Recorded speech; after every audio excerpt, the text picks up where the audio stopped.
Kalambag. Muli po tayong nagsama-sama at marami tayong pag-uusapan ngayon na I'm sure very interesting kasi maraming makaka-relate na kabataan dito, lalo na ang mga estudyante. Pero bago ang lahat, magpapakilala po muna kami. Mauna na ako. Magandang hapon sa lahat. Ako po si Marilyn Shenzo mula sa Kalambag Pioneer. Dayakim, ikaw naman? So, ayan, no, isa napakaganda tanghali sa ating lahat. Ayan, mapita Kanilangon, no? I am Aki Mingkal Pulpo from Calambag Pioneer at your service. Char. So, ayan, next na natin, of course, si Nikki. Ayan. Si Nikki kasi nasa screen Ay, ko. magandang hapon po sa lahat. Ako po si Nikki mula po sa Team Negros.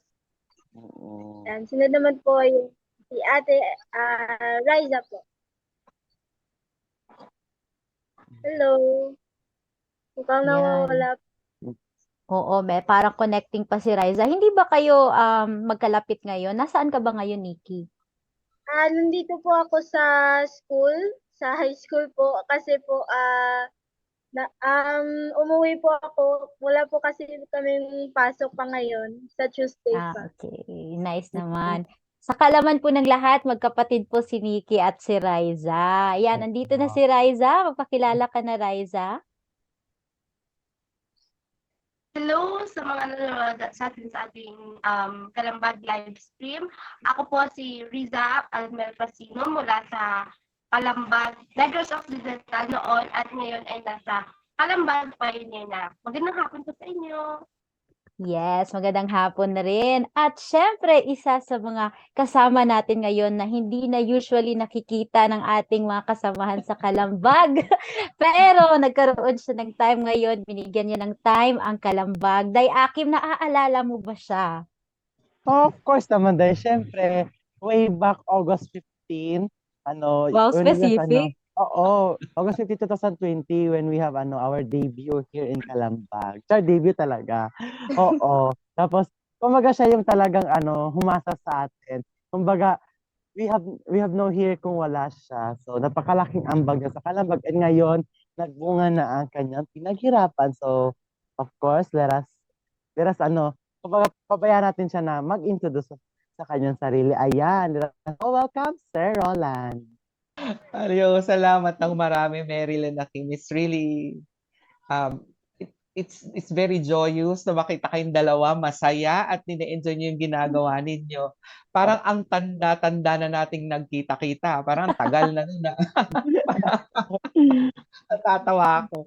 Okay, so anyway, pero honestly speaking, masaya ako dahil ang laki-laki ng growth ninyo from yung sabi mo nga the first time that we had the very first Kalambag. Anyway, so magandang hapon po sa inyong lahat sa mga nanonood ng Kalambag. Ako po si Sir Roland. Ako po ay head teacher ng Judge Feliciano Belmonte Senior High School. Dito po yan sa Quezon City. Ang nababanggit kanina ni Mary at ni Akim, unang-una kami nagsama rin dito sa Kalambag. Kaya nakilala ko sila from Kidakpawan. Ngayon, meron na tayong mga taga-Negros, nakakatuwa naman. Kaya isang sayang pagbati rin pala sa magkapatid, si Raisa at saka si Mary. Si Mary, si Raisa at saka si Nikki. Nakalimutan eh. Okay, thank you very much. Masaya tong hapon na to, promise. Yes, super, super. And very exciting dahil unang meet niyo po Sir Roland, no, tsaka Nikki and Riza dahil kami lang yung nakakasama dati ni Sir Roland. And hopefully, masundan pa ito ng maraming episodes kasi kada kasama talaga natin si Sir Roland, ang dami kong natututunan simula pa noon. Yes. Kaya naman, simulan na natin, no, ang ating usapin. Ang ating title for this episode po ay Kalambag. New chapter, new academic year. Challenges and expectations. So, sa mga public schools, no, sa mga high schools at elementary, tsaka rin sa private, bago lang sila nag-start ng kanilang academic year nitong August 20. lang. I mean August last week. 9. Yes, August 9. And tayo naman 29 mga 29. Tayo naman mga college students, medyo nauna, no? So, magkamustahan muna tayo tungkol doon. Unahin natin si Riza. Kumusta naman ang iyong first day of school? Kami naman, kaka-start lang namin nung 30 kasi ano talaga kami, parang dinaanan kami ng bagyo. So, so ang tentative na schedule namin ay 29 din. Sabay kami sa pero hindi kami nakapag-start agad-agad kasi yun nga, binagyo kami, maraming binaha, at saka hindi talaga maganda yung ano ng panahon.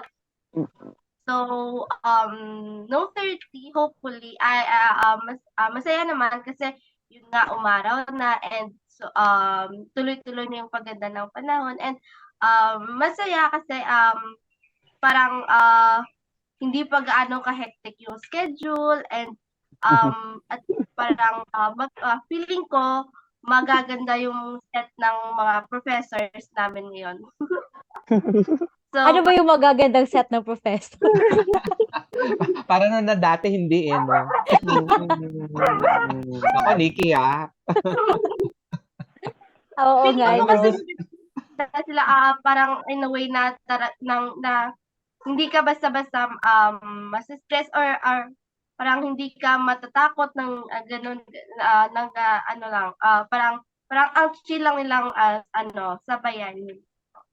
Ayan, ganun pala yung mga okay na professors, chill at madaling makausap. Si Sir Roland din kaya. Speaking of Nako. bagyo, sa pagkakaalam ko may bagyo rin po sa Metro Manila, di po ba? Kamusta naman po yung opening of class? Yung opening, okay naman yung first day, yung August 29. We were able to open. Face-to-face kami. Sa Quezon City, 6 yung districts namin. Tapos, our school belong to District 2. 6 na ano yon, 6 na school sa District 2. Sa 6 na yon, isang school lang ang naglakas loob na mag-full face-to-face at isa kami doon. Kami yung school. Yung 5, blended learning sila lahat. So, sa blended learning, may face-to-face silang 3 araw, tapos yung 2 araw ay asynchronous learning. So, yung iba meron silang klase ng Saturday, pero 5 days pa din. So, you start Tuesday, tapos matatapos ka ng Sabado. Ganon. So, iba-iba, depende sa need ng eskwelahan. Ang daming bata kasi sa QC, lalo na sa district namin. Kaya, ayun. As of this moment, we have about 7,100 students already enrolled. So, lahat na yung kinater yun nung first day of school. Tapos, nung second day, ayan na yung bagyo, kaya half day kami. So, nagklase lang ng umaga, sa hapon wala na. Until Friday. Yung pagiging asynchronous nyo po, paano po ba yun? Dahil ba sa pandemic pa rin or dahil sa sobrang dami ng students, hindi kaya ng classrooms, ganon? Sa dami na ng students yon. Parang we had a taste of how to go about blended learning nung nagkaroon ng pandemic. You see, may mga ganitong bagay naman na nangyayari sa atin. We also learn from them.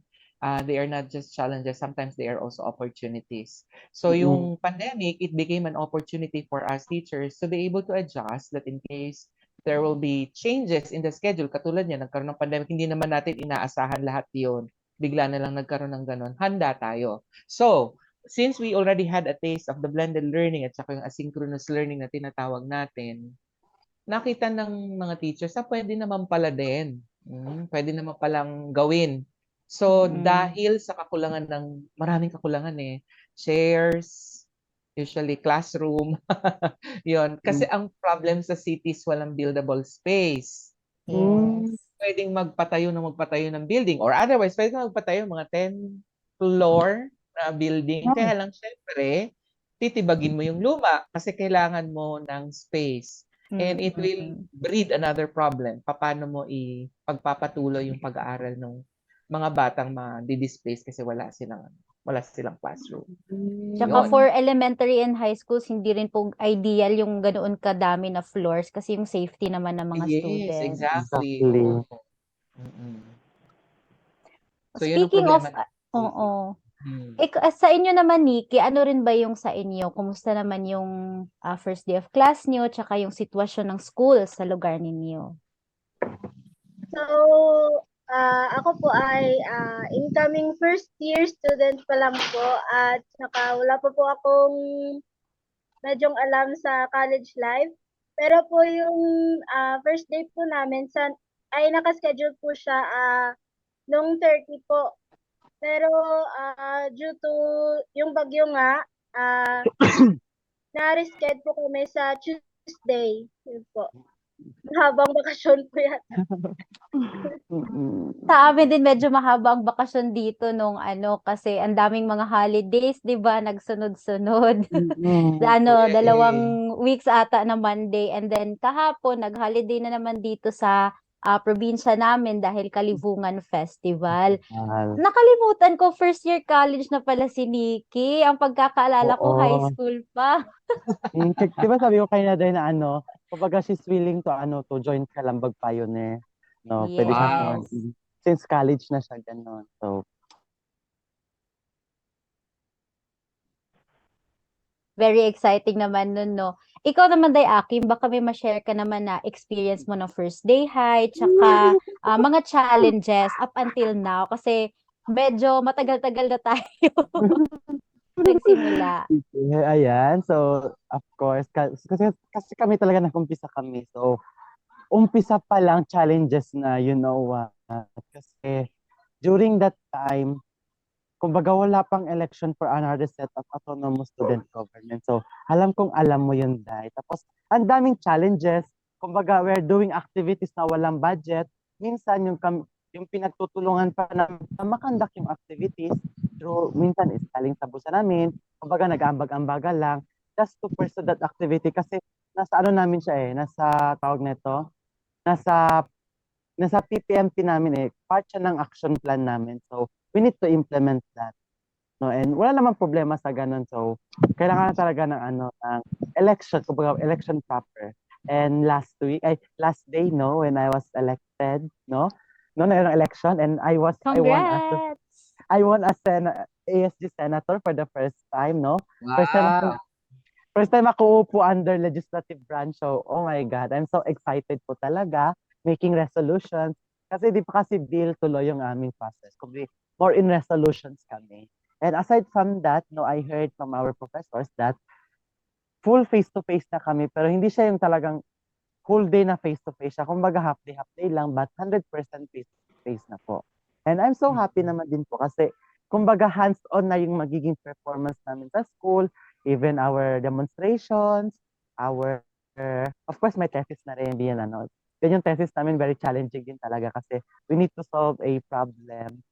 Ganun naman talaga, especially social studies major. Ayun, medyo laban. Ayun, laban na sa student leader, laban na sa student. So far ngayon, I think ongoing na yung pinapasis ko na isang reso and resolution. And of course, doing other CBL na isang org na itatayo namin sa IPIC community dito sa school. And of course, marami pa pong magaganap. So, mga taga-USNKCC dyan, abang-abang lang kayo. So, ikaw naman, Day Meryl, ano yung mga syempre kasi tagal natin din nakita natin.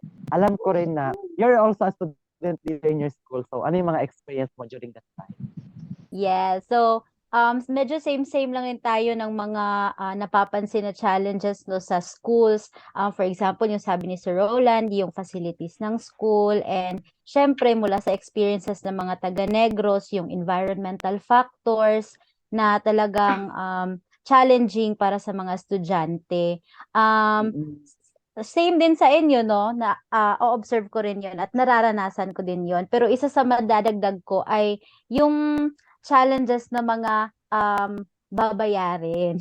Kasi nga, 'di ba? Ay, private Mahal ka kasi, mag-doktor. Day. Yes po. Oh, Ang private ka kasi, mahal-mahal Day. talaga. Oh, exactly, Mm. Day. Kasi sa amin pa lang, actually parang ngayon, of course, alam ko makaka-relate si Liza at saka si Sir Roland dito. Even every demonstrations, kailangan may pakulo ka. So, meaning to say, Oo. gagastos ka. So, yung parang ganun, kailangan na ng So, far kasi challenge kami without using technology, without using the Manila papers, we need to create our instructional materials in a creative way. So, ano kayang gagawin ko? So, stress pa, plus yung pera pa. Tama man, Sir Roland, Raisa. Alam ko Si Sir na-experience ko. Roland, baka Oo. may mabibigay na tips para sa'yo. Ay, hindi. Ano lang yan. Matuto ka magkaroon ng maraming friends. So, pwede rin din Connection. talaga. Recycle. Oo, oo, oo. Pero kasi Mm. ngayon, 'di ba, Akim, no, nagbabago na rin yung yung ating strategies in teaching. So Opo.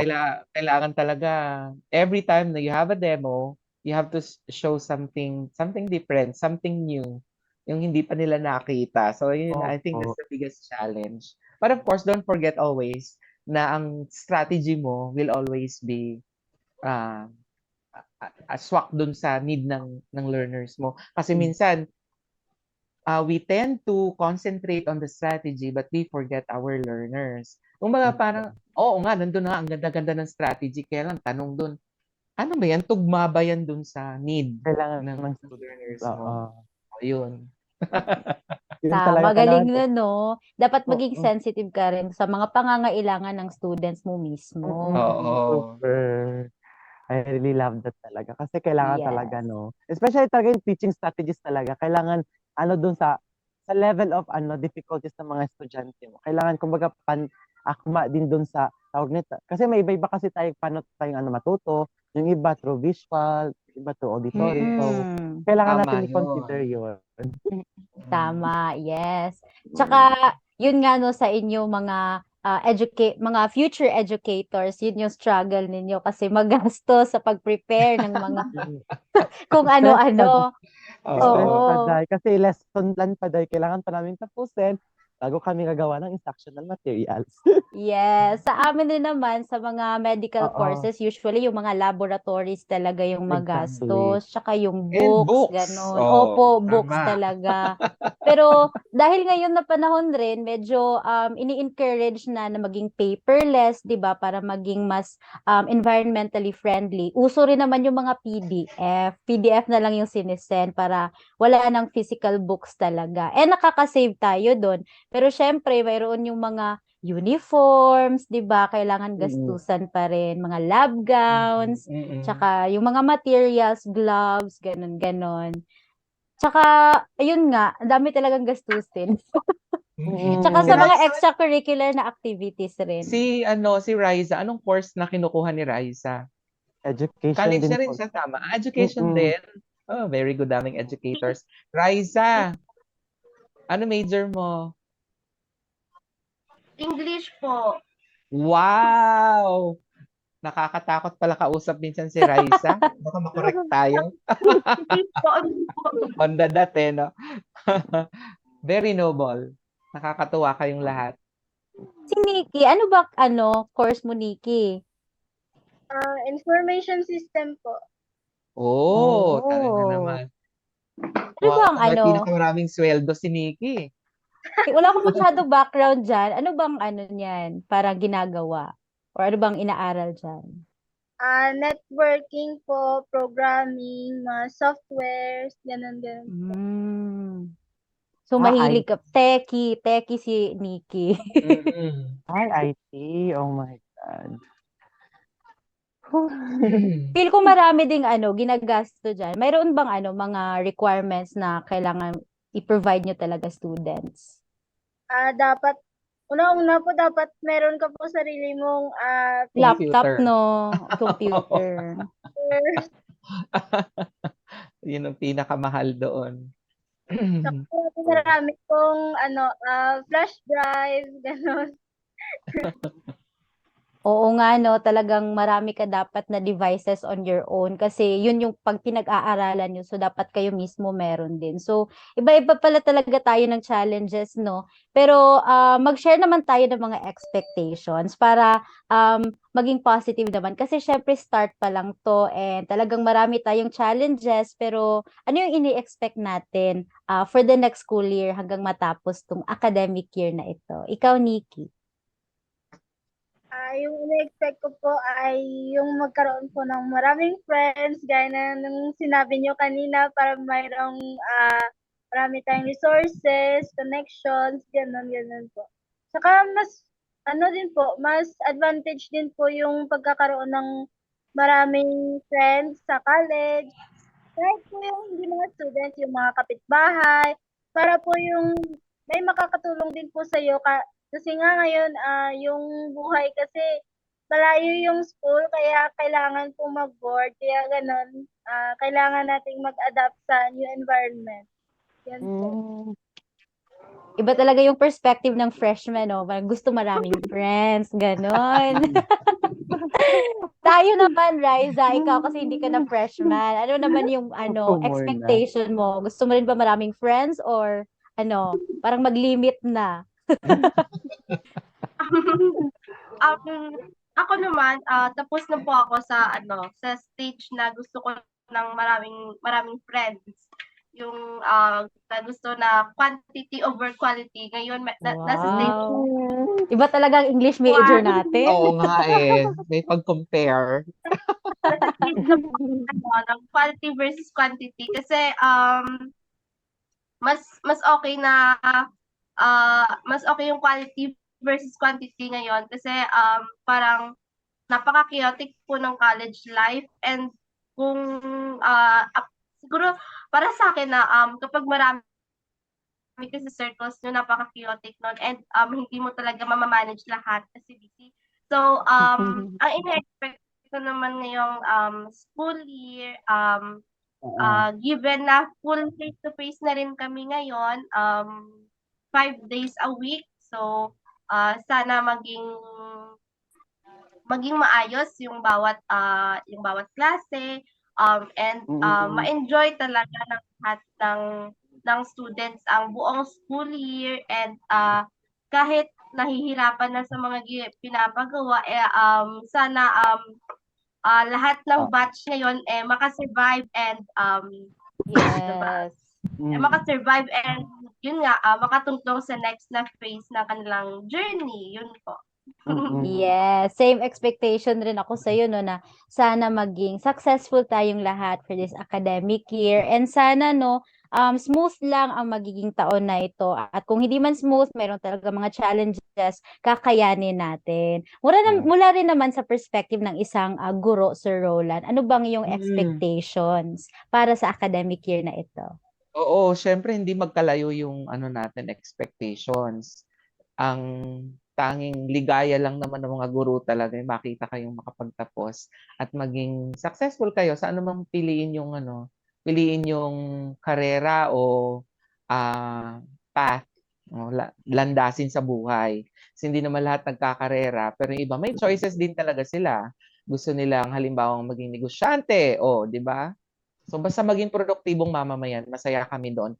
So ina-expect natin na yung school year na to will bring better vibes sa education system natin kasi hindi naman talaga din tayo pinapabayaan ng ating ahensya.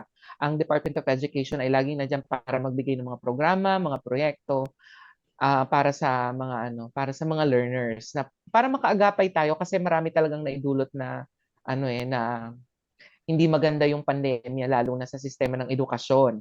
But still, we really are trying our best para ma-close natin yung gap na yung kung ano man yung gaps na idinulot niya. Yun. Wow, exactly, no? Agree na agree rin ako doon, Sir Roland. Ikaw naman, Day Akim, ano bang iyong expectations for this academic year? Nakamute ka ata, Day? Ayan. Yeah. Ayan. So, so ayan na one of my expectations for the school year is of course, parang lahat ng sinabi ninyo. So, of course, maraming friend. Maraming friend, of O, di ba course. friends din? So, kasi that's the reason why I want. Kasi every time nadadaan ako sa hallway Yun ang namin, kasasabihin ko eh. mm, every time na may dadaan ako sa hallway, magugulat na lang ako, hi kuya, ganon.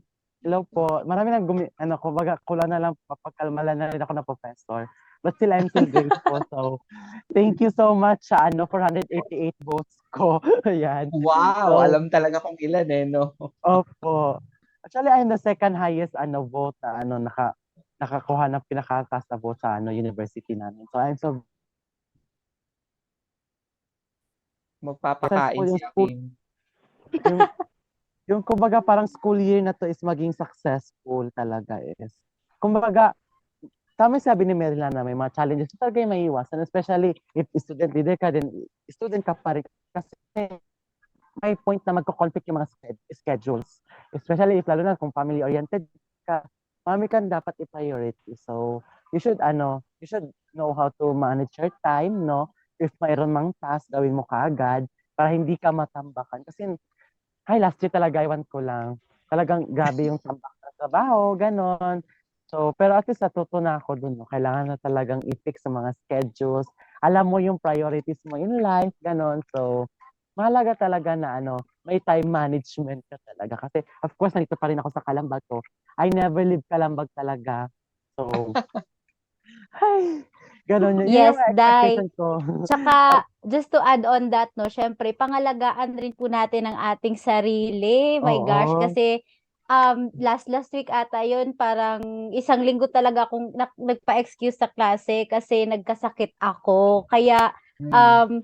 dahil nga gusto natin, di ba, na maganda at maging okay yung ating academic year, ingatan rin po natin ang ating mga sarili at pangalagaan. Kasi kung tayo nagkasakit, akong hirap-hirap. Di ba, Day? Oo. Oo, kasi I remember last week din may lagnat. Parang trangkaso na ata yun, pero hindi talaga ako mag-send kasi Mm. takot sa quiz. Baka magpa-quiz ka sayang din yung points. Tapos may mga sunod-sunod pa yung mga meetings, ilang beses na delay yung election. So, tapos meron pang trangkaso. So, ay, dapat kayanin ko. Walang urungan sa labang to. Ayan. So, narinig natin lahat ng mga expectations nila, no? Coming from our guests, from our co-Kalambag host. Ayan. So, of course, no, since topic natin ngayon is all about the opening of classes. Ayan. Talagang iikot talaga tayo sa ating mga matutunan, no? Or tawag natin ito, yung literacy na, na talagang nakukuha natin inside the school. Kasi that's the purpose, di ba? Why we are always going to school, spend our time, most of our time sa school. Kasi kung gusto nating matuto, no? Sa ano man yung gusto natin matuto based sa kurso na kinuha natin, no? Especially sa elementary and high school na kailangan lang tapusin yun to proceed in college. So, para ba sa atin, no? Gano'n ba talaga kalaga itong literacy when it comes sa buhay natin as a human, no? Bilang isang tao. So, sino kaya unahin ko? Tingnan ko sa screen ko kung sino yung nangyayari. Ayan, parang nasa baba ko is si Raisa. Nasa baba ng screen ko si Raisa. Kayo ba, Raisa? Bilang isang Um, educator, go. Guess mo natin yung tanong ko. Tapusin mo muna, kuya. Yung Oo. question mo. Kuya. Ay, sige, yung question. So, para ba sa'yo, Raisa, bilang isang educator, future educator, gaano ba kalaga ang literacy, yung pagkakaroon ng literacy sa isang tao? Syempre talagang mahalaga yun, kuya, no? Kasi yung pagiging literate natin is makakatulong talaga sa atin para mag-survive, especially ngayon na nagiging modern tayo. So, hindi natin maipagkakailan na though na categorize tayo as third world country, nagiging modernized na rin yung ibang mga facilities natin. And hindi naman tayo hindi naman tayo nag-grow backwards, kundi nag-forward talaga. So mabilis talaga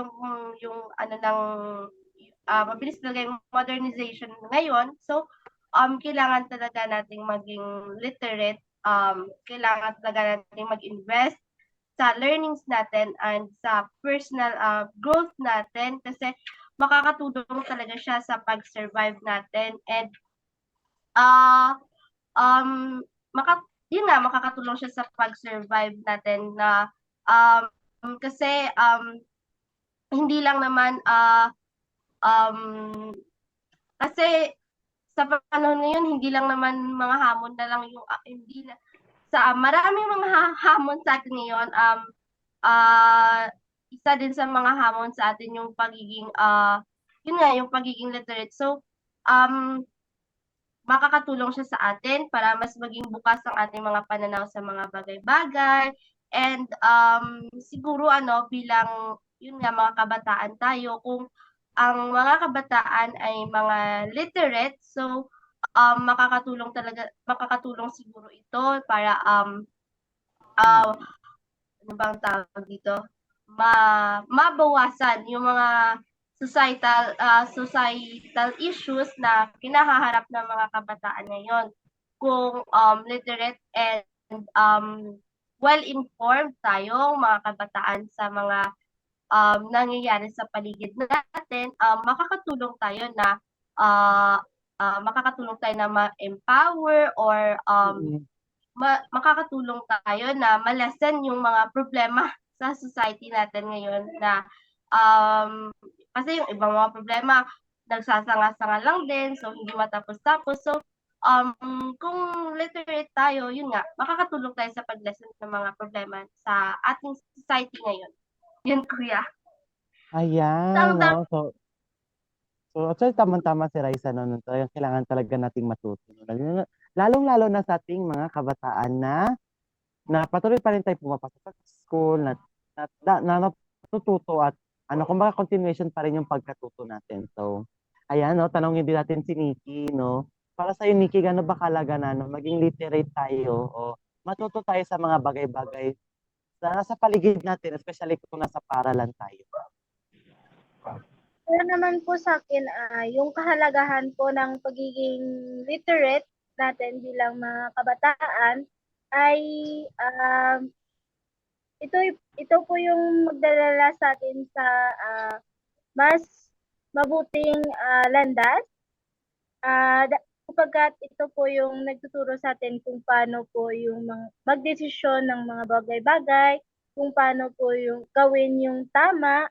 Kasi para sa akin, kung literate ka, alam mo kung ano yung pagkakaiba ng tama at mali, yun po, yung parang hindi mo gagawin yung mga bagay na makakasira sa iyo at makakasira para sa ibang tao. Ganun po. Yes, agree din ako dun sa sinabi mo, Nikki, no? Kasi para sa akin, maidagdag ko sa mga sinabi nyo na isa talaga sa kahalagahan ng pagiging literate or literacy sa ating lahat is, of course, for survival. Kasi, for example, no, very basic yung paano ka tumawid sa daan, kung marunong ka magbasa ng mga road signs, di ba? Ganun ka simpleng example kung saan nagagamit natin ang literacy sa pang-araw-araw na pamumuhay. And very important kasi dahil dito nababawasan rin yung mga injustice, yung mga inequalities ng ating lipunan kasi kaya natin ipaglaban yung sarili natin. Kumbaga, sa sinasabi ng iba, hindi basta-basta mabubudol, di ba? Oo. Tama ba, Tama ka. Dayakim? Of course, tama naman nun na.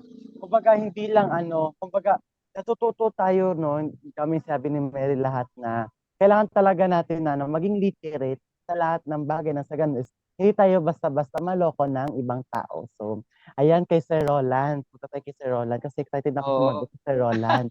Ang gaganda na mga sinabi niyo tungkol sa literacy. Pero, di ba, pag say, literacy or it's being able to communicate effectively and clearly. So nakakapag-communicate ka kasi naiintindihan mo lahat ng mga bagay. At mula dun sa mga sinabi ninyo, nakikita ko, no, literacy is liberating. Nakakapagpalaya siya. Nagiging malaya ka from ignorance at saka mga epekto ng pagiging ignorante mo. Katulad nung sinabi ni Mary, paano ka magpo-cross ng kalsada? O hindi, kailangan hindi ka ignorante. So dapat literate ka. It is also liberating because walang pang-aapi. Tama yung sinabi ni Meryl. Kung alam mo kung anong karapatan mo at naiintindihan mo, sabi kanina ni Nikki, naiintindihan mo kung ano ang tama at mali, hindi ibig sabihin walang maaapi. Kasi literate ka. At kung mayroong pang-aapi, you're able to communicate well, effectively, and very, very clearly na, hey, something is wrong. Something is wrong with the situation. So I think, mula doon sa mga sinabi nyo, hindi, literacy is liberating. Pinapalaya tayo nito mula dun sa pits of darkness na kung anumang negativity meron. So that is the reason why it is indeed very important. So, kumbaga sir, no, kumbaga sa school, no, hindi lang tinuturo kung paano ka bumasa, paano ka sumulat, kundi imumulat ka rin ito sa katotohanan na, no, kumbaga sa real world na ito yung nangyayari, ganito yung mga nangyayari. So, kailangan mong labanan kung ano yung dapat mong labanan, no? You should aware for everything na nandito sa world, no? Kasi minsan kasi, no, minsan talaga napakahirap kapag outdated kasi sa mga nangyayari. ay may ganito na Mm. palang pagbabago. Then ikaw parang kagigising mo lang. Tapos, siyempre, Mm. kailangan din nating malaman, kailangan maging update. Oo. Oh, Kaya na-mute ano, yata si hindi tayo, ayun. ay, hindi tayo, hindi tayo mapag-iiwanan ng panahon. So, Oo, ikaw ba, tama Day yun. Mary? Ikaw Agree ba, na agree Day? ako doon, Day, na talagang nakakapagpala. Ang ganda na sinabi ni Sir Roland na ano, Oo, ang ganda talaga na phrase na yun, na literacy is pagpamulat liberating. o Yes, liberate. exactly. Kasi kapag naiintindihan natin yung mga bagay-bagay, alam natin kung paano ipaglaban yung sarili natin, or in the first place, alam natin na inaapi tayo. 'Di ba? Yes. Nawawala talaga yung Oo. ignorance na kasi dati yung kapag hindi tayo literate, 'di ba? Just see for yourself, no. Imagine niyo na kung hindi tayo literate, I mean kung hindi tayo literate, hindi natin alam na mali na pala yung ginagawa sa atin, 'di ba? Mm, Kasi hindi mm, natin alam yung na may karapatan pala tayo, 'di ba? Na mm, inaapakan na ito. So, maganda yung phrase na 'yon. Talagang mm. ilalagay ko yun sa utak ko. Oo, at saka it will free you from ano din, it will free you from the change of poverty. Sabi nga nila yung currency daw ng economy is literacy. So if a Mm. nation has a literate citizenry, then therefore, sure yun, magkakaroon siya ng progress. Kasi may marunong ang marunong ang kanyang mamamayan. And of course, yung sinabi din ni Akima, idagdag ko din lang, we do not discount the fact na kailangan yung reading, yung writing, at saka yung counting. Ito yung tatlong basic talaga na kailangan for you to become literate. So you start with that. We do not forget our foundation. So yun yung ginagawa ng school. So mula sa primary ages ng school age ng bata, so you are started to be taught how to read, to count, to understand things. Hanggang nagiging Road. mas complicated, mas complex pagdating ng ano mo. Ngayon, nagkokolehiyo na kayo, o ikaw, Akim, kasali ka na sa Senado, gagawa ka na ng resolution. So mula doon, kung hindi natutunan, di ba? Kung hindi natutunan at the younger age, kung paano magsulat, kung paano mag-construct everything else, wala ding silbi. So you always go back to the basic, which is the very role of the school. Yung basic. Tsaka tama rin yon, may paintindi ano bang ibig sabihin ng mga salitang ito. Yon. Yes, Ayan, so no? talagang ano dai no, nai-stress kung ano yung importance ano yung roles ng schools pagdating sa pag-promote ng Literacy. literacy sa mga Oo. kabataan or sa community as a whole. Pero tayo naman din isa-isa no, bawat individual, alam kong may magagawa tayo para maisulong rin ang literacy o karunungan. So baka may mai-share kayo na tips mga kapwa kabataan, Nikki? Ah, para po sa akin, kung ano po yung gusto mong matutunan, dapat po ay ibigay mo po yung buong focus mo po para mas madali pong matuto sa mga ganong bagay. For example po, yung parang gusto mong matuto ng yung parang sa bahay po yung mga basic na gawain, ay mag-focus ka po doon para po yung parang hindi ka mag-cramming, parang yung goal mo is para matuto talaga ng ganong field. Hindi magiging magulo yung sistema ng pagkatuto mo. Para po, yun po. Naku, Wow. yung cramming, So, isa yun sa mga, hindi ko lang Spice yan, anuhin. spice. Oo, parang Spice ng natatamaan college ako life. doon. Oh, me too, guilty. mm, Oo, pero tama So, yun, Iki, no, na isa sa tips niya, Day, na mag-focus sa inaaral, focus. ganon. Ikaw ba, Day Akim? Sa akin naman, of course, itong Kalambag, no, it is our own way to promote literacy in this country. Sa Kalambag is napapanood din the whole country.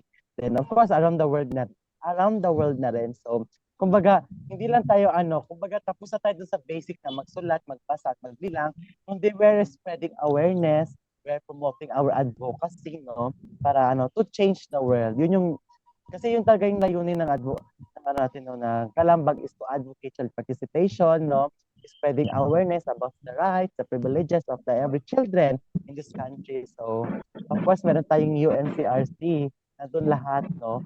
Yung mga karapatan ng mga kabataan na tayo mismo ay nagiging daan para malaman ng mga bata kung ano yung mga karapatan nila. So, isa rin yung kalambag na to na magbibigay ng awareness sa kapwa natin kabataan, no, na maging literate sa mga bagay-bagay. So, ikaw ba, Raisa, no, so, paano mo ba yung way mo on how to, to promote literacy, o in your own way?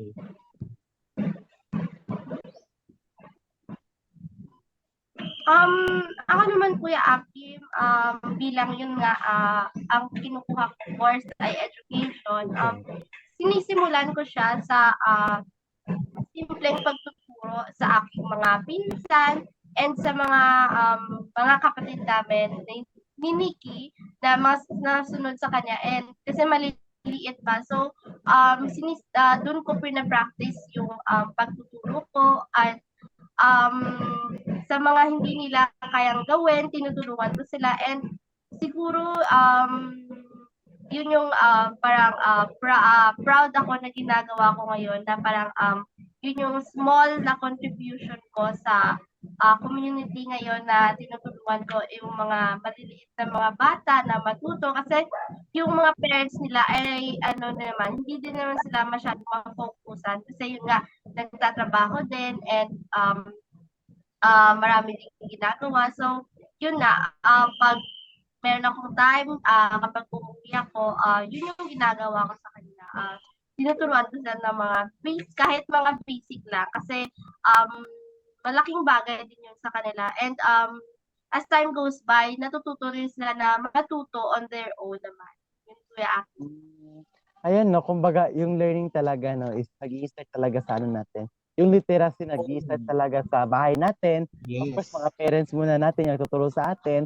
Andito siya na ipapasok pa sa school, and mas madadagdagan pa yung learning natin. So, I'm so happy to Raisa, no, na ganun yung ginagawa niya to her siblings, no, na turuan. And maganda rin yung way na strategy na yun, Day, no, na practicein mo yung sarili mo as educator, na turuan mo muna ito. Sunod dyan is, magtuturo ka na in front of your students. So, magandang way yun, Raisa. Sa'yo ba, Day? How about you? Sa akin naman, syempre, no, maidagdag ko sa mga sinabi nila, agree din naman ako doon, is simulan natin sa ating mga sarili, no. We should never stop learning. Kahit pa alam na natin yung basics, magsulat, magbasa, magbilang, pero yung patuloy natin i-develop yung kaalaman natin, kasi ang daming bagay sa mundo na hindi natin alam, 'di ba?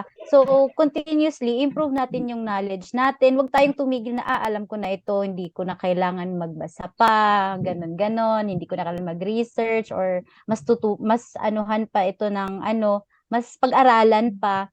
Kaya dapat i-accept natin yung fact na madami pa tayong dapat matutunan, and hindi tayo dapat nagsa-stop doon, para patuloy na nag-i-improve yung ating literacy. At dahil doon na marami na tayong kaalaman, we hope to bring inspiration sa mga kapwa natin kabataan, no? Kapag may chance tayo, makausap natin sila, na sabihan natin na, ganito ako ngayon, nakapag-aral ako, ganyan-ganyan, dahil alam ko paano magbasa, natuto ako paano magsulat, at sana ma-inspire natin sila, no, na ma-realize rin nila kung ano yung importance ng literacy, and hopefully, no, gawin nila tayong mga role model, no, na gusto ko rin maging ganito, ganyan, kaya simulan ko sa pagkatuto kung paano magbasa, magsulat, ganun, para yun nga, andun ka na parang role model ka na, so sana maging ripple effect na ma-inspire mo pa yung mga others na kabataan.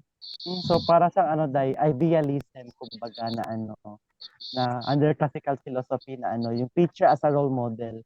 Pwede rin, no, na tayo as a teacher, pwede tayo maging role model to our students, kasi napakabigat ng role ng teacher. Kumbaga, siya in his or her own community. Tama ba, Yes, Sir Day. Rosa? Tulad ni Sir Roland, check. Day. Kung naaalala ko dati, isa talaga si Sir Roland na, di ba siya yung una natin nakasama sa Kalambag? So, isa sa maging role model ko talaga pagdating sa hosting, ganun. So, totoo yun, sir. Kaya pinag-aralan ko talaga paano maging mabuti na host, ano yung mga dapat at hindi dapat gawin, para tulad mo, maging mabuting host rin ako in the future. At sana naman na patunayan namin ni Akim yun. I'm so proud of you both. Promise. Wala talagang mapagsidla ng kasiyahan ko sa inyong dalawa. Napakahusay. Salamat So, naman dun Sir Roland, no? Talagang we're very happy rin and talagang isa ka sa mga patuloy namin nilulook up pagdating sa ganito nga sa hosting at hindi lamang sa hosting kundi ang pagkakaroon ng knowledge na madami kang may inspire pa ng mga kabataan. Ikaw naman Sir Roland, sa mga little ways, paano mo rin po ba pinopromote ang literacy? Sa mga medyo katulad ninyong matatanda na. Grabe I naman think, yun. oo. Parang feeling ko ang pinaka-application ng literacy nyo is your ability to discern which one is fake and which one is not, lalo na sa internet. Kasi Yes. minsan ang daming ganun sa mga medyo natututo na talaga. It doesn't stop from learning your ABCs and then counting 1, 2, 3. Ang literacy, syempre sabi ko kanina, naging mas complex siya, mas complicated until such a point that you are already able to discern ano yung dapat mong i-proliferate, ano yung dapat mong ipakalat, at ano yung dapat mong stop.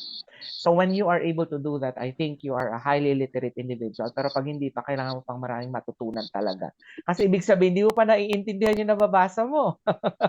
Nakakapagbasa ka pa lang pero hindi mo naiintindihan.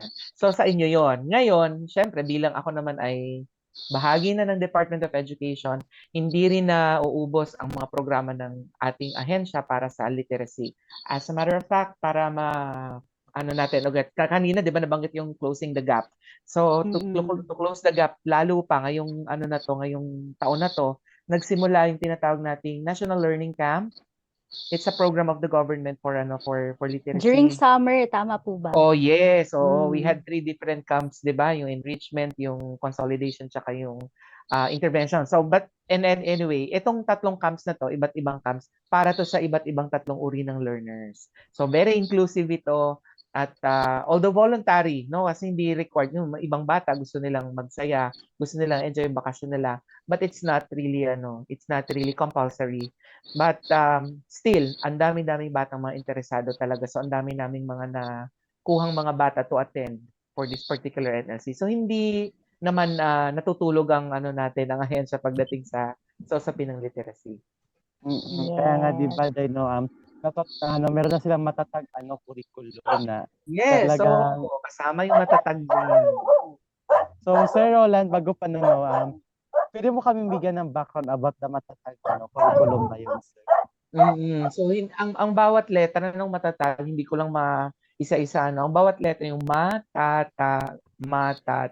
G. Yung bawat yun, it's an acronym actually. Pero ang pinaka-sentro talaga nito is development of the learner and as well as the teacher. So, mas nilalagyan natin ng emphasis yung pagiging learner-centered ng curriculum natin at binibigyan ng halaga yung pagiging mas resilient natin pagdating sa pag-a-apply ng curriculum natin. So, yung mga problema natin tungkol sa congestion sa curriculum, tungkol sa mga concepts na hindi naman na gaanong updated, lahat ito masusolusyonan ng matatag. We're not changing the curriculum yet. K-12 pa rin siya. Pero kasi dahil sa framework ng matatag, mas may enhance natin yung ating curriculum. So basically, yun yung pinaka-gist ng matatag. From the word itself, matatag. Better, more strong, more stronger. Okay, Meryl? Yes. It's nice to know rin na maraming ginagawa ang DepEd at syempre sa ating college students, no, may mga programs din naman sa kanya-kanya nating schools para ma-promote ang literacy. And yun nga, kahit tayo as individuals, may magagawa talaga tayo to promote literacy. So, ayun, ang ganda ng usapin natin, no? At isa lamang pala ang World Literacy Day na sineselebrate natin ngayong September on September 8. At isa rin po sa mga kino-commemorate natin sa September, sa upcoming September 10, ay ang World Suicide Prevention Day. Ayun nga, kasi nabanggit natin ang matatag at nabanggit rin natin kanina yung mga challenges ng new academic year. Ngayon naman, pag-usapan natin ang isa sa mga sensitibong topic. Ito ay ang trigger warning po. ang suicide. Alam naman talaga natin no, na very sensitive ito, pero dapat pa rin itong pag-usapan dahil isa ito sa mga isyung kinakaharap ng karamihan sa atin, lalo na ng mga kabataan. And ang good news doon ay suicide is preventable. Marami po tayong magagawa para maiwasan or para hindi na humantong sa punto ng suicide ang mga kabataan na nagkakaroon ng mga problema, no? Nagkakaroon ng mga yung tinatawag na depression, no? So, ayun yung pag-uusapan natin. So, una kong matanong, no, si Nikki. Sa tingin mo, Nikki, ano kaya ang mga pwede natin gawin upang maiwasan yung suicide? Or paano mo ma-promote yung mental health ng ating mga kabataan? Para po sa akin, yung pag-promote po ng mental health ng kabataan para mapigilan po o ma-prevent po yung suicide is yung counseling po, di ba? Kailangan po ng mga kabataan natin ngayon, lalong-lalo na ng mga generation ngayon, yung mga batang mas tutok sa cellphone, mas parang nagiging introvert. Yun po yung kailangan nila, yung parang heart-to-heart talk po, yung mapapalabas nila yung kanilang mga saloobin, at mapapahiwatig nila sa mga tao sa paligid nila yung kanilang mga nararamdaman, yung kanilang mga hindi gusto, para rin po yung parang maramdaman nila na may nakikita. Kasi po yung para sa yung suicide po ay nagagawa po siya o ginagawa po siya ng karamihan sa mga kabataan dahil po parang sa tingin nila yung mga problemang kinakaharap nila o yung mga challenges na kinakaharap nila ay parang walang solusyon kasi kinikimkim nila.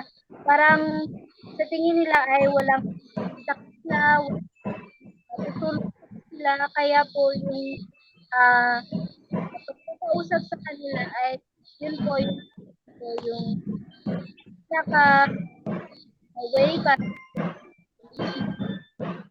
Yes, thank you, Nikki. No, agree na agree ako doon, no, na talagang very important sa pagsugpo ng problemang suicide sa ating society is to provide support in every way, kahit mapasimple man yan, kausapin natin or kumustahin natin yung ating mga kaibigan or kahit random people, 'di ba, yung mga nakakasakay natin sa jeep, 'di ba?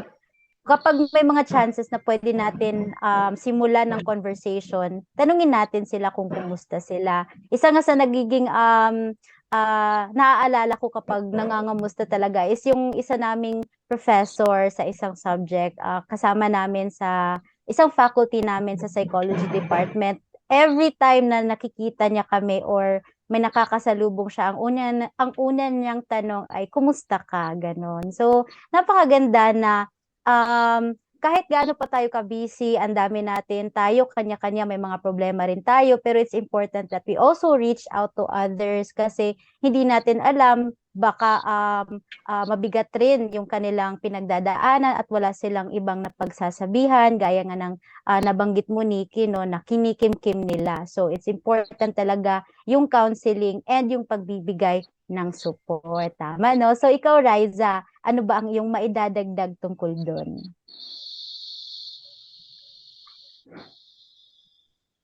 Nice. Andiyan ba si Riza? Yes, Ate Meryl. Ako naman, mai-share ko lang na yung school namin ay nag-offer siya ng libreng counseling, closed door counseling sa mga students na mayroong mga pinagdadaanan. Hindi ko pa siya actually na-try. Pero masaya ako na meron siyang na meron kaming free na counseling anytime na gusto ng student na mag-reach out sa mga guidance counselors namin per college or per program. So ako naman ang masasabi ko naman sa mga minsan naisipan na mag-commit ng suicide, um, always think lang na the world is too big para isipin mo na hindi ka nag-fit sa yun nga sa mundo. So the world is too big. You have your own space, and minsan wag mong isipin na hindi ka mag-fit in and hindi ka nag-fit in kasi siguro hindi mo pa nakikita or nahahanap yung space na para sa iyo. So let us all keep on chasing our dreams, our goals, and keep on finding that space for us. And kailangan ko siguro na hindi tayo dapat na madaling sumuko. And yun nga, ipasok din natin yung DepEd curriculum na matatag. Let us all be matatag in our own ways. Kasi though meron tayong mga support system, meron tayong family, meron tayong friends, nararapat pa rin na maging matatag tayo for ourselves kasi in the end, tayo yung nakakaintindi sa sarili natin. Mas kilala natin yung sarili natin kaysa sa iba. So, kailangan maging matatag tayo hindi lang para sa iba, kundi para din sa sarili natin. Yes, tamang-tama. And isa sa mga ginagawa mo ngayon, Riza, no, is raising awareness, pag-usapan kung ano ba yung mga pwedeng gawin ng mga kabataan, no? At ayun nga, importante yung sinabi mo na you matter. Talagang may space ka sa mundo at sana wag natin isipin na ayun nga na that we don't matter kasi doon nagsisimula yung feelings of worthlessness, 'di ba? So, importante na ma-encourage natin yung sarili natin at mga nakapaligid sa atin na nagma-matter talaga tayo isa-isa. At naipasok mo pa yung matatag, ha? Tama nga naman, maging matatag talaga tayo, 'di ba, Day Akim? Of course, no? Kasi sa amin din in our school, no, part of our platform of governance is to have to strengthen the faith of every students, no, kasi we are promoting inclusive education, inclusive society inside the university. So that is why included sa aming advocacy is yung magkaroon ng mga different ministry organizations in our school, no, para isa na yun sa game namin objective namin is to have kumbaga maging open yung mga students natin to our God, close to God. Siyempre, kailangan talaga natin na we need to be close to our God. Kasi may kanya-kanya tayong principles, may kanya-kanya tayo faith, belief, religious belief, ganon. So, we are open, kumbaga, binuksan namin itong platform. No, sorry, next week, meron na kami registration of organizations and meron na kaming naririnig na may mga ministry organizations na magpaparegister and we're so happy for that kasi, kumbaga, in this way, kumbaga magiging paraan ito na how dito ma-solve o ma-prevent yung suicide kasi sa isang organization kapag marami kayo sharing of thoughts, no, sharing of God's word, so doon pa lang na way is kumbaga marirelieve na yung mga negativities na nasa utak mo at isa pa hindi mo na maisipan na mag-suicide ka nang kundi mas mabibigyan ka pa ng motivation, hope na lumaban sa as a student. So yes, talagang importante rin din no na makita natin sa ating mga sarili yung meaning at purpose natin dito sa mundo. May it be in faith, 'di ba? Pwede naman sa mga religious, pwede rin naman in leadership tayo mga student leaders, 'di ba? Or even kahit yun yung dapat natin isa sa masagot natin na katanungan, what keeps you living, 'di ba? And humugot ka ng strength mula doon. May it be para sa pets mo, 'di ba? Na kapag uwi mo, inaantay ka, bibigyan sila ng pagkain, 'di ba? Mga simpleng bagay lang na makakapag-realize sa atin na maganda ang buhay at maraming reasons to keep going. Ikaw rin po ba, Sir Roland? Ano ba yung mga mabibigay mo or may dadagdag doon? Oo, tama yung sinabi mo. 'Di ba parang commercial ng ng kape ba yun? Para kanino ka gumigising. Tama yung find purpose, tama yun. And of course, secondly, mahalaga na na withdraw strength from the family. Kasi parang ako, sa tingin ko lang and I know statistics also would show, marami sa mga cases ng yung mga school age na learners natin, ang reason kung bakit nag-attempt sila to take their lives is dysfunctional families. So tayo, medyo naswertehan tayo at okay yung family natin, pero dun sa iba na hindi ganun katatag talaga, hindi matatag, so nagkakaroon sila ng ibang, they resort to other things. Pero sana, you draw strength from your family. And then of course, kung wala, di tama yon. Surround yourself with people who are very positive in life para makita mo yung sinasabi ni Meryl na purpose in living. Yon. And it should not be something that is to be taken lightly. Hindi talaga lightly tinitake ang mental illness. Sabi nga nila, di ba, health is wealth and health includes mental health. Yes, Importante siya. exactly. Galing naman nun. Bilang teacher rin po ba, Sir Roland, ano ba yung mga stressors ng mga teachers natin when it comes to education or kahit sa pag-manage ng classroom? Oo, yun. Buti na itanong mo, Meryl.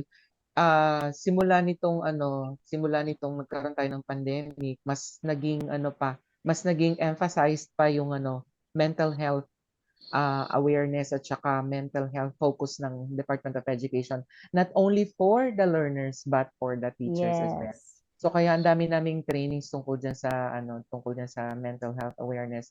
At saka meron din mga programa, syempre pa lalo na yung, and I think kahit sa mga LGU din ninyo, no? Sa Quezon City kasi very very defined din yung ordinance ng local government namin dito for mental health din. So not only for learners pero sa adults din. So laki talaga ng statistics. Tama, talagang very... para Oo.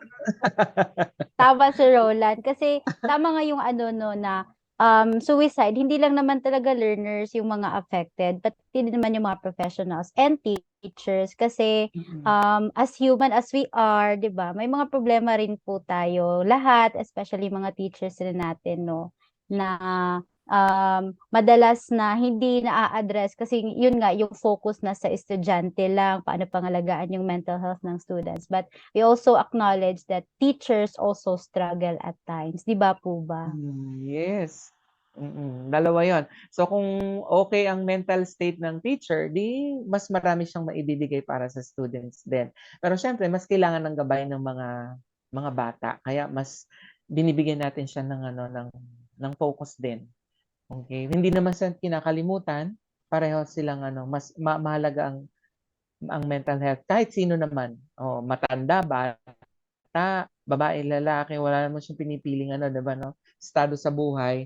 Mental health is mental health and it's very important. Yes, Yun. agree na agree. Mental health is mental health and it impacts everyone. Kaya naman, Yes. lahat tayo dapat pagtuunan ito ng pansin, i-acknowledge, at magbigay ng inspiration sa iba, no? So, ayun, ang dami natin na pag-usapan, no? Mula sa challenges ng academic Indeed. year, expectations, napunta sa literacy, at napunta sa usaping mental health, especially raising awareness that suicide is preventable. So, ayun, ang ganda ng ating hapon at ang ganda ng ating diskusyon. Unang-una, balikan ko lang na pag-usapan natin na isa sa mga, nabanggit natin, na isa sa mga napapansin nating challenges ng academic year or ng education for this academic year is yung school facilities natin kasi face-to-face na lahat, bumalik na sa paaralan, hindi na nagkasya sa mga classrooms, di ba? As compared to Google Classroom and Google Meet na mga classes na talagang fitted lahat. So, isa yun sa mga naging challenge. At syempre, yung environmental factors, very unpredictable na ng ating climate ngayon, ang daming bagyo, at isa yun sa mga challenges ng mga kabataan in terms of safety and also health risk rin para sa ating lahat, no? Kaya naman, ingatan natin ang ating mga sarili, lalo na habang simula pa lang ng academic year at mahaba-haba pa ang ating tatahakin. And also, sa usapin naman ng literacy, it is very important that we invest learning in especially in a fast-paced world. Ang bilis ng modernisasyon, kailangan maka-keep up tayo sa lahat ng mga nangyayari sa ating paligid. And also, if we are literate, talagang alam natin kung ano yung tama at hindi tama. Kaya naman nagiging mas well-informed tayo, na natutulungan tayo sa usaping decision making, no? At gaya nga ng sinabi ni Sir Roland, no, literacy is liberating. It frees us from ignorance, from oppression, because we are able to stand for our rights, discern which is right from wrong, and decide for ourselves. Kunin natin yung karapatan natin na magdesisyon para sa ating mga sarili, 'di ba? At dahil doon, sa literacy, nababawasan ang inequality at injustice sa ating mundo. Kaya it's very important na isulong natin ang literacy. And sa usapin naman ng World Suicide Prevention Day, we really acknowledge the importance of mental well-being, not just in students, but also in teachers, in everyone in general, no, because it impacts everyone, not just the students, not just the teachers. And it should not be taken lightly, no. Ang dami nating nabanggit na tips kung paano pwedeng makatulong, no, na mag-raise awareness tungkol sa suicide at ano yung mga pananaw natin tungkol dito. And syempre, no, talagang madami tayong pwedeng gawin na action para ma-prevent ang suicide. Kaya naman, ang dami-dami kong natutunan ngayon. Sana kayo rin, mga manood namin dito sa Kalambag. Kaya ipapasa ko na kay Akim para sa announcements. Ayan, so isa na namang hapon ang ating pinagsaluhan na puno ng mga mabubuting aral at higit sa lahat, no, sana may natutunan kayo sa episode na ito. So, ayan, ang Kalambag po ay napapanood every Saturday po yan at abangan nyo po kung sino po ang susunod na magla-live stream. Ayan, abangan nyo po yan. Next po, we have also, after this Kalambag, meron naman po tayong Senior City, no, sa mga kapatid natin na nakakatanda sa atin, yung mga aged na natin na mga kababayan. No, marami din po kayo matutunan mula sa kanila. Every Saturday din po yan, mamaya 3 to 4:30 p.m. din po, or I think 3 to 4 na lang po ata, pero abangan nyo po yan. And next one po, meron po tayong Inkunasyon or Inklusyon na, no, na mapapanood din po siya every Wednesday, 3 to 4:30 p.m. din po yan. So, abangan nyo rin po ang iba't ibang mga programs ng Inet Philippines. At higit sa lahat, paki-follow po ninyo and subscribe, no, the YouTube channel of the Inet Philippines. Mapapanood din po ang Kalambag, no, mapapanood din po ang Kalambag sa ating, of course, the YouTube channel po na Inet Philippines, and also the official Facebook page of the Kalambag, and also the Facebook page of Inet Philippines. So, back to you, Meryl. Thank you, Day Akim, sa announcements na yun. Ang dami nating pwede abangan para mapalawig pang ating kaalaman, no? Ngayon naman, final words mula sa ating lahat bago natin tapusin ang ating episode. Mauna ka na, Riza. Nakamute ka?